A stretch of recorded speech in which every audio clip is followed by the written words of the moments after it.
Hola, muy buenas a todos. Hoy es 17 de junio del año 2025. Estamos en una finca que tenemos en recuperación y lo que quiero que veáis es cómo estaba el año pasado a día 1 de julio cuando nosotros la cogimos y a cómo está un año más tarde. Pensar que en esta finca han caído 50 litros menos este año que el año anterior, pero la gestión se ha hecho de forma diferente. Simplemente para que veáis el cambio y explico un poco lo que hemos estado haciendo aquí para pues, mejorar esta finca en estos 365 días. Pues estamos aquí en el olivar 7x7, yo sé que no parece el mismo, pero es el mismo, una finca muy grande de en torno a 222 hectáreas, 223 más o menos de olivar. Este olivar está 7x7 en secano, llevan ecológico por un año desde que yo llegué, aquí llegamos el día 1 de julio del año 2024. Y aquí se han hecho varias cosas. Lo primero, aquí no se llegaba a tiempo nunca con la cubierta vegetal, ahí tenéis el olivar, esta es solamente una parcela de este olivar. La finca es, como digo, 200 y pico hectáreas bajo una linde.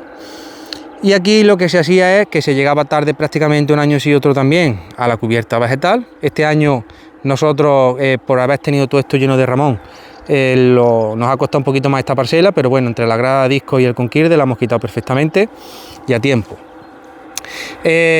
Como hacemos siempre, eliminación de la cubierta vegetal con conquirde ahora intercepa, ¿veis? Hasta el mismo tronco se queda perfectamente limpio.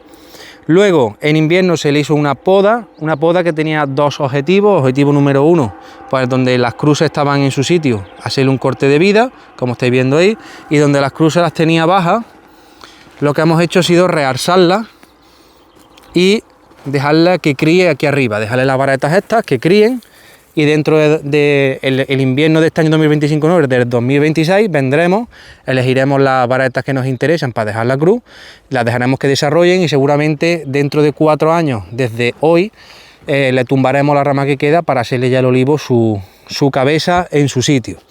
Tratamientos foliares lleva 2, en algunas zonas llevan 3, las que estaban más endeblillas llevan 3 tratamientos y el objetivo... ¿Por qué le hemos dado nada más que 2 tratamientos? Pues no nos ha dado tiempo más. Una finca muy grande que tenemos 2 tractores. Gracias a Dios también hemos contado con la ayuda de empresas de servicios que llevan tiempo trabajando aquí y la verdad que nos han ayudado muchísimo a poder sacar la primavera adelante. Y estamos dando ahora mismo, terminando el segundo tratamiento en algunos sitios y en algunos llevan 3. Esta finca estaría todavía mejor si en lugar de 3 le hubiésemos dado los 4 que tenemos previstos, pero como digo no nos ha dado tiempo. Estado del olivar, ya estáis viendo que tiene su cosecha y su crecimiento vegetativo por delante. No hay price, ya hemos estado mirando los huevos están deshidratados porque aquí estamos con temperaturas por encima de 32 grados de hace ya prácticamente 20 días. De hecho, los últimos 10 días pues estamos todos los días prácticamente en 40 grados, con lo cual pues el price ha desaparecido por completo, ni se ve palomita ni se ve huevo. Ahí estáis viendo la aceituna y su crecimiento vegetativo. Este crecimiento podría ser mayor, pero tenemos que tener en cuenta que uno de los problemas que gasta este olivar es que muchas de las ramas que tenemos son ramas que están muy envejecidas y muy quemadas. De hecho, no sé si la veis por aquí arriba, esta a lo mejor no es la que está así, pero salta la corteza perfectamente y eso es básicamente uno de los problemas que también nos limita el crecimiento. Pero aún así, fijaros las brotaciones que tiene, algunas ramas que están arriba están destrozadas, pero esas ramas pues es lo que hay y como digo la poda no se puede hacer toda en un año, sino que hay que hacerla de forma progresiva. Corte de vida, como tenéis aquí, que ya están brotados a la altura que nos interesa.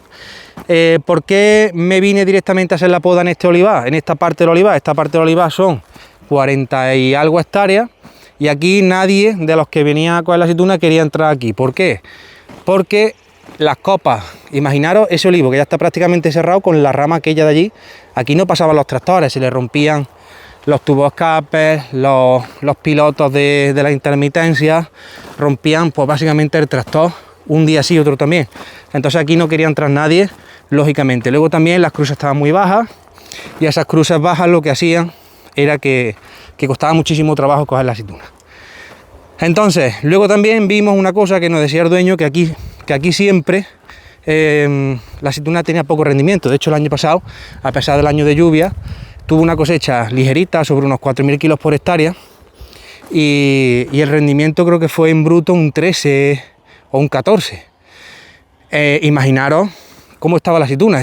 De hecho, este año la aceituna está más gorda que la que estaba el año pasado, a pesar de que el año pasado aquí llovió 50 litros más que este. Y aquí hay una cosa que voy a hacer una reflexión, pero la voy a hacer en el vídeo siguiente para que no se extienda más. Entonces, objetivo de este vídeo era enseñaros cómo ha cambiado esta parte del olivar, y ahora voy a hacer una reflexión de cuando nos dicen cosas por ahí en el siguiente vídeo, pues que sepamos interpretarlas y bajarlas realmente a la realidad.